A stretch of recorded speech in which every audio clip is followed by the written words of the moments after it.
Salut à tous, on se retrouve aujourd'hui pour une nouvelle vidéo et je vais vous parler en fait d'SOS Phantom, alias Ghostbusters en anglais. Alors, on va passer vite fait sur le côté « Oh, les fantômes, ça existe ». Tout ça, c'est un peu cucu, bien sûr. C'est des histoires, c'est des contes, quoi. C'est quoi ce bordel? Eh oh! Y'a quelqu'un? Putain. Eh oh! C'est quoi cette connerie? Je crois que j'ai peur. On va revenir quelques instants sur la polémique qu'il y avait eu il y a plusieurs mois lorsque Sony Pictures avait dévoilé la première bande-annonce de Ghostbusters. Et là, les vidéos sur YouTube de cette bande-annonce avaient eu un nombre de dislikes énorme. Et donc, il y avait eu une sorte d'élan de haine envers ce reboot de Paul Feig. Beaucoup critiquaient le fait qu'on n'avait pas le casting original et surtout pourquoi d'un seul coup on avait un casting entièrement féminin. Et maintenant que je l'ai vu, je peux déjà vous dire que ce n'est pas un navet, c'est même un bon film. Alors certes c'est un reboot, mais c'est un reboot qui rend quand même hommage au film des années 80 de SOS Phantom.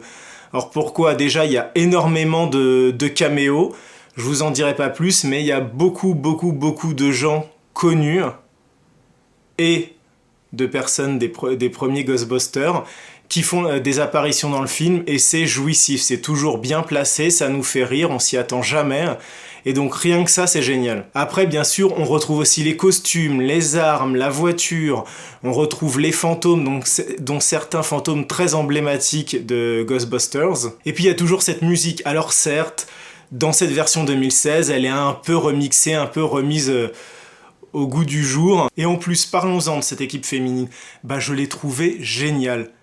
Pendant même les 1h56 qu'a duré le film, je n'ai pu penser à l'équipe originelle qui était donc composée entièrement d'hommes.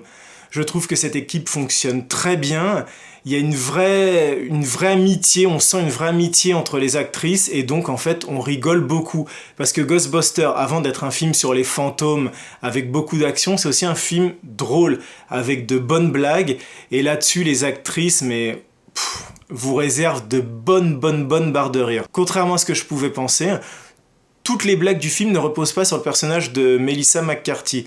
Et j'ai trouvé que le personnage le plus drôle était le personnage de Leslie Jones, et je peux vous garantir qu'il y a des scènes qui sont déjà cultes et extrêmement rigolotes avec ce personnage-là. Alors après, il y a aussi les deux autres personnages féminins aussi qu'il faut pas oublier, qui sont très drôles parce qu'ils ont chacun leur personnalité, la scientifique très sérieuse, la scientifique excentrique, et tout ça, tout ce joli lot de Ghostbusters rassemblés donne vraiment des bons moments de rire et d'action. Il y a quand même, je dois vous le dire, une première demi-heure, 30-40 minutes de flottement, où en fait il faut le temps à Paul Feig de tout planter le décor, planter les personnages, planter l'histoire des fantômes, tout ça, et ça reste un peu long. Et cette première demi-heure, on s'ennuie un petit peu. Mais une fois que ça se lance, une fois, on va dire, que l'équipe se forme, là on a vraiment un déferlement d'humour et d'action, et on en prend plein les yeux. Parce que oui, forcément, qui dit reboot en 2016, dit aussi amélioration des effets spéciaux. Ça n'a plus rien à voir, ce n'est plus des marionnettes, il n'y a plus de marionnettes. Là, c'est vraiment de la 3D, des effets spéciaux, et c'est très joli. Les effets de lumière des canons à protons, c'est franchement bluffant. Il y en a partout, des éclairs, des particules, des jeux de lumière, c'est magnifique.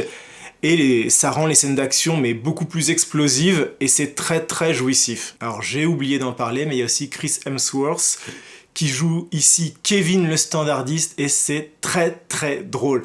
Parce qu'en fait, l'acteur joue sur son physique, sur son statut de beau gosse, et en fait, il campe un Kevin, donc le standardiste, mais complètement débile. Mais quand je vous dis complètement débile, c'est franchement, il a les muscles, mais par contre, il n'y a rien dedans, quoi. Il est vraiment débile, et ça va générer des scènes, mais particulièrement marrantes, entre lui et ses collègues chasseuses de fantômes. En conclusion, je dirais qu'il faut vraiment laisser sa chance à SOS Phantom Ghostbusters parce que c'est un beau reboot. Il a des petits défauts, c'est vrai qu'il met du temps à se lancer, que le début est un peu poussif, mais finalement c'est un vrai hommage aux deux premiers films. On ne s'ennuie pas, mis à part cette première demi-heure.